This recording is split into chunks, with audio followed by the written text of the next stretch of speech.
Welcome to Shri Shri food. આજે આપણે બનાવીશું દહીં વડા।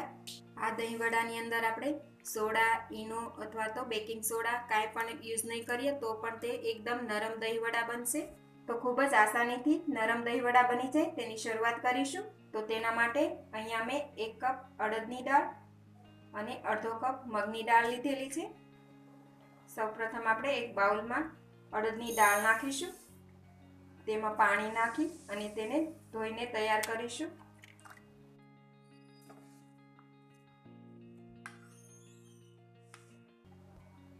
સારી રીતે ધોવાઈ જાય એટલે તેમાંથી પાણી કાઢી નાખીશું। આ રીતે આપણે 3 થી 4 પાણીએ દાળને ધોઈને તૈયાર કરી લઈએ। વારંવાર પાણી બદલાવાથી તે એકદમ સારી રીતે ધોવાઈને તૈયાર થઈ જાય છે। હવે આ દાળ ધોવાઈને તૈયાર થઈ ગઈ છે, તેમાં આપણે પાણી નાખીને રાખીશું। એ જ રીતે આપણે મગની દાળ પણ 2 થી 3 પાણીએ ધોઈને તૈયાર કરી લઈએ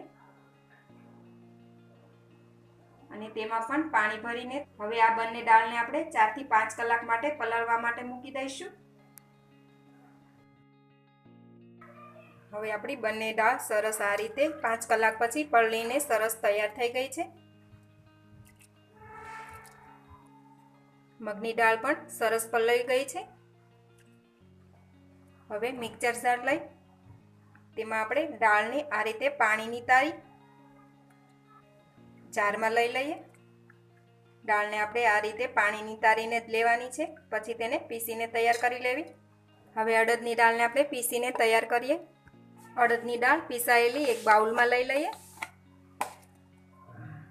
આ દાળ પીસતી વખતે પાણી એડ ન કરવું, અથવા તો જરૂર લાગે તો 2 ચમચી જ પાણી એડ કરી શકાય છે, વધારે પાણી નથી નાખવાનું।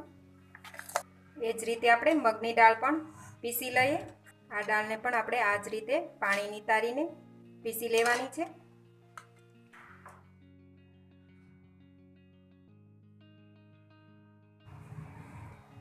હવે આપણી મગની દાળ પણ ક્રશ થઈને તૈયાર થઈ ગઈ છે, તેને પણ આપણે એ જ બાઉલમાં નાખીશું।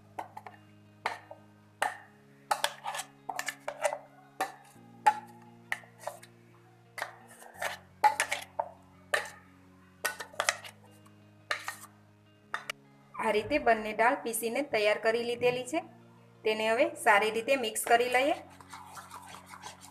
આ દાળને આપણે આ જ રીતે 8 થી 10 મિનિટ માટે એક જ સાઈડ આ રીતે હલાવીને ફેટી લેવાનું છે।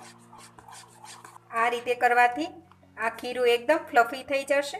આ દહીં વડાની અંદર આપણે સોડા અથવા તો ઈનો પાવડર, બેકિંગ પાવડર કાંઈ પણ યુઝ નહીં કરીએ તો પણ આ પ્રોસેસ કરવાથી દહીં વડા એકદમ સોફ્ટ બને છે। અત્યારે હું સ્પૂનથી એક સાઈડ હલાવી રહી છું, હાથથી પણ કરી શકો। 10 મિનિટ બાદ આ ખીરું સરસ પોહીને તૈયાર થઈ ગયું છે, તેને આ રીતે ચેક કરવું, નીચે ન પડે તો આપણું ખીરું બરાબર છે, તો તૈયાર થઈ ગયું છે। હવે તેમાં મસાલા કરીશું। 1 ટેબલસ્પૂન આખું જીરું નાખીશું, 1 ટેબલસ્પૂન આદુ મરચાંની પેસ્ટ, 1/4 કપ દ્રાક્ષ। હવે બધું બરાબર મિક્સ કરી લઈએ। એ પહેલાં જો તમે હજી સુધી અમારી ચેનલ સબસ્ક્રાઈબ નથી કરી તો પ્લીઝ અહીંયા ક્લિક કરો એટલે સબસ્ક્રાઈબ થઈ જશે અને બેલ આઇકન પર ક્લિક કરશો એટલે તમને અમારા નવા વિડીયો મળતા રહે। અને વિડીયો પસંદ આવે તો પ્લીઝ લાઈક પણ કરો અને તમારા ગ્રુપમાં શેર પણ કરવાનું ભૂલતા નહીં। બધું જ બરાબર મિક્સ થઈ ગયું છે। હવે આપણે વડા માટેનું ખીરું તૈયાર છે। હવે આપણે વડા તળીને નાખવા માટેનું પાણી તૈયાર કરી લઈએ। 1 કપ ઠંડુ પાણી લીધેલું છે, તેમાં 1 કપ ગરમ પાણી નાખીશું। આ પાણી આપણે વધારે ગરમ નહીં એ રીતનું રાખવાનું છે। અત્યારે આપણે 1 લીટર જેટલું પાણી લીધેલું છે, તેમાં ચપટી હિંગ નાખીશું, સ્વાદ પ્રમાણે મીઠું નાખીશું, મિક્સ કરી લઈએ। હવે આ વડા પલાળવા માટેનું પાણી તૈયાર છે। હવે આપણે વડા બનાવી લઈએ। તેલ આપણું ગરમ થઈ ગયું છે, પહેલા આપણે આ ઠંડા પાણીવાળા ભીના કરી લેવા, ત્યારબાદ આપણે વડા બનાવી લઈએ।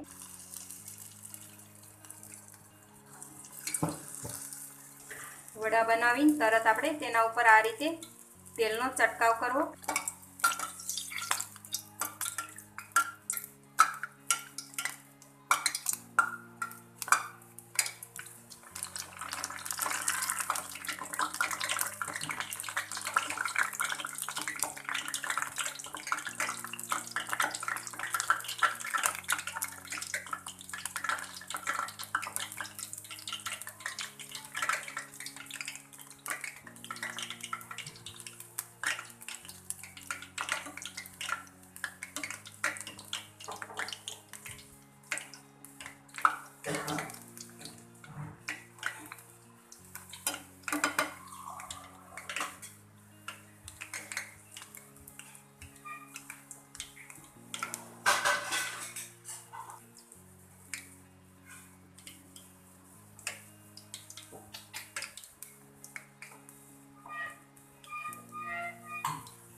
આ રીતે વડા સરસ એકદમ ફૂલીને તૈયાર થાય છે.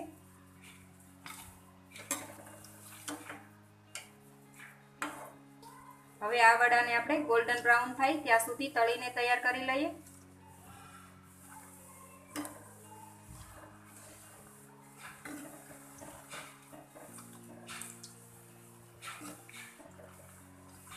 આ વડાની અંદર આપણે સોડા, ઈનો કે બેકિંગ પાવડર કાંઈ પણ યુઝ નથી કર્યો તો પણ એકદમ સોફ્ટ બને છે.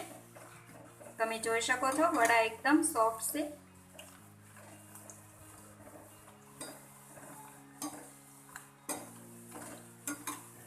હવે આ વડા આપણા તળાઈને તૈયાર થઈ ગયા છે. બહાર લઈ લઈએ.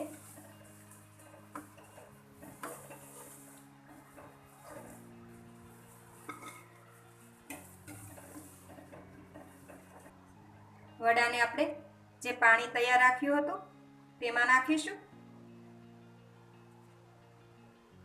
વડાને આપણે 30 મિનિટ માટે પાણીમાં રહેવા દઈશું. ત્યાં સુધીમાં આપણે બીજા વડા પણ બનાવીને તૈયાર કરી લઈએ. વડા તૈયાર થાય ત્યાં સુધીમાં આપણે મીઠું દહીં પણ તૈયાર કરી લઈએ. એક બાઉલ લીધેલું છે, તેના ઉપર સ્ટ્રેનર લઈ તેમાં આપણે 2 કપ દહીં લઈશું.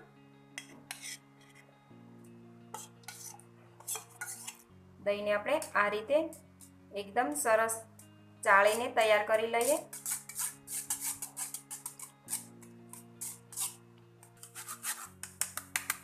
તેમાં 3 થી 4 ચમચી ખાંડ નાખીશું. મિક્સ કરી લઈએ. જે રીતનું ગળ્યું દહીં જોઈએ એ રીતે તમે ખાંડ એડ કરી શકો. તો આ દહીં તૈયાર થઈ ગયું છે. વડા આ રીતે એકદમ સોફ્ટ અને પોચા તૈયાર થાય છે. 30 મિનિટ બાદ આપણા વડા એકદમ સરસ પાણીમાં પલળી ગયા છે. તેને આ રીતે પોચા પોચા હાથથી પાણી નિતારી લેવું. પ્લેટમાં મૂકતા જઈએ. હવે તેના ઉપર ગળ્યું દહીં બનાવ્યું હતું તે રેડીશું.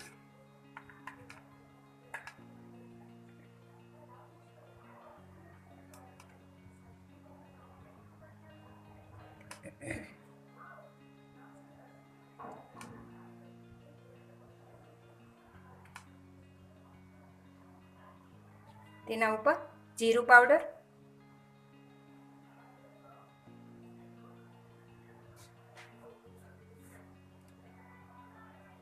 ચંચળ પાવડર, લાલ મરચું પાવડર,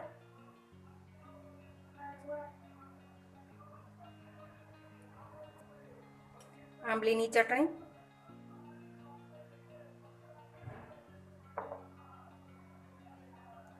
પુદીનાની ચટણી,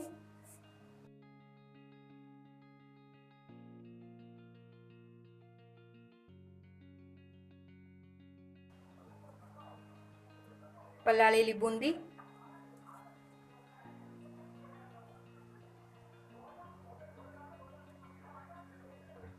દાડમના દાણા,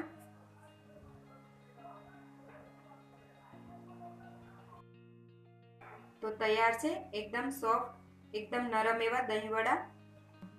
આ રીતે તમે પણ દહીં વડા જરૂરથી બનાવજો. આ દહીં વડા એકદમ સોફ્ટ બને છે. તો તમને આજની રેસીપી જરૂરથી પસંદ આવી હશે. તો આ ખૂબ જ આસાન રીતથી દહીં વડા જરૂરથી બનાવજો અને તમારા એક્સપિરિયન્સ અમારી સાથે શેર કરજો અને કમેન્ટ બોક્સમાં કમેન્ટ કરવાનું ભૂલતા નહીં. તો ફરી મળીશું એક નવી રેસીપી સાથે.